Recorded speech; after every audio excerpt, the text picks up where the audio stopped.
આજે આપણે પવિત્ર અને પાવન ભૂમિ કોરડા ગામની માં આવ્યા છીએ ગુરુ મહિમા ઉજવવા માટે થઈ ગુરુ મહિમા વિશે મહાત્મા ખૂબ ખૂબ બોલતા હતા.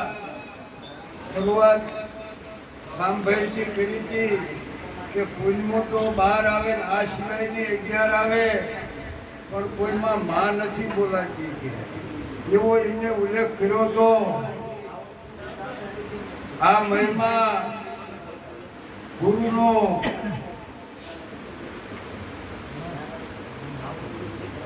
ખરેખર બધાને આવ્યો છે મતમાં, પણ જેને જેને આવ્યો છે એની આ વાણી આપણે જીવત છે ગાઈએ છીએ.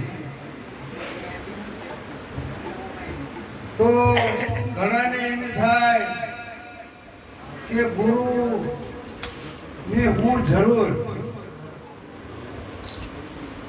પણ આમ તો જેને ગુરુ નથી, જેના જીવનમાં એનું હજી જીવને શરૂ જ નથી.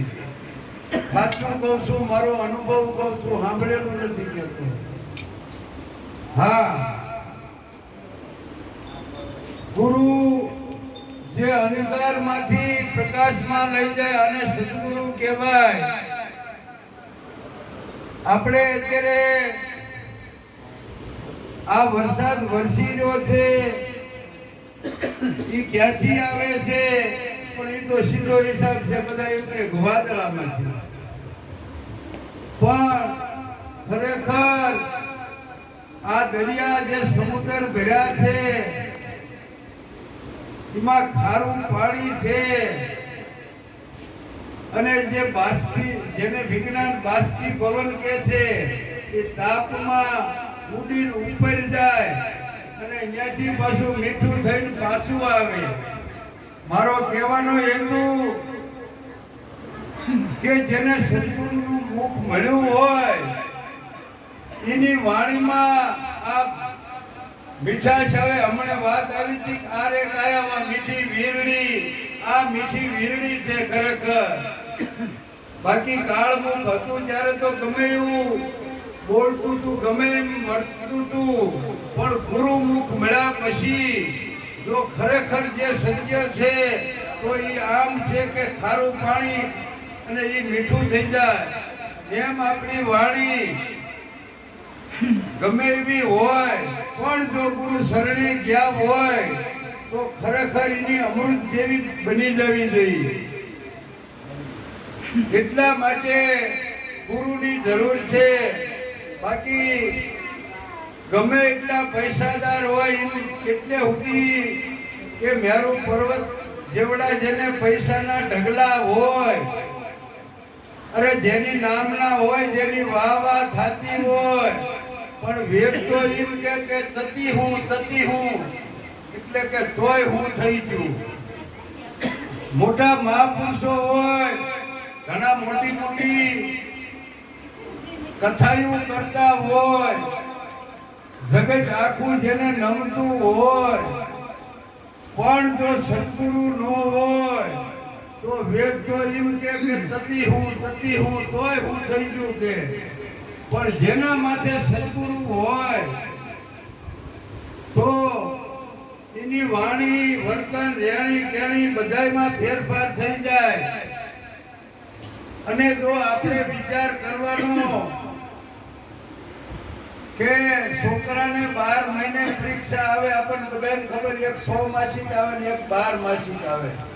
એટલે આ કોઈ પરીક્ષા નથી લેવાની, પણ ખરેખર આ સદગુરુને બધી જાણ તો છે કે ક્યાં કેટલે કેમ પહોંચ્યો જોઈ એના શરણે આવે તો એને ખબર પડી જાય.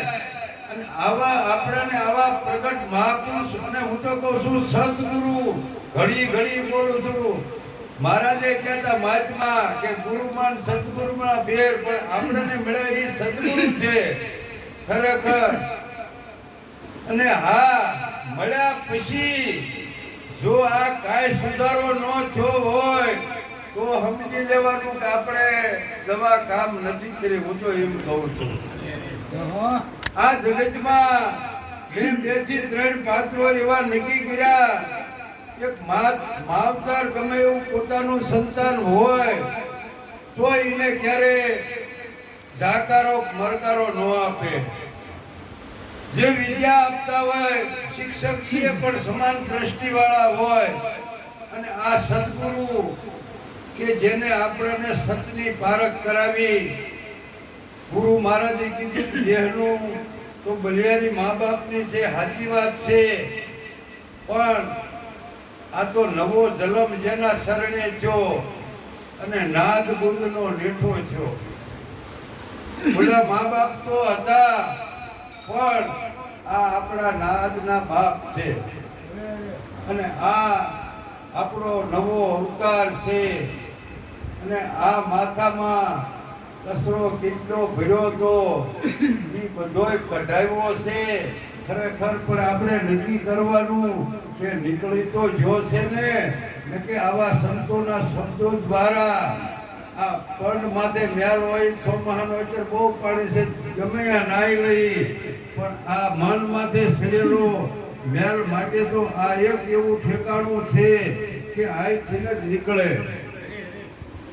એટલે કીધું કે ગુરુ બ્રહ્મા, ગુરુ વિષ્ણુ, ગુરુ દેવો મહેશ્વરા, ગુરુ સાક્ષાત તસ્મે ગુરુ દેવા. આપણને સાક્ષાત ને પ્રગટ મળ્યા છે.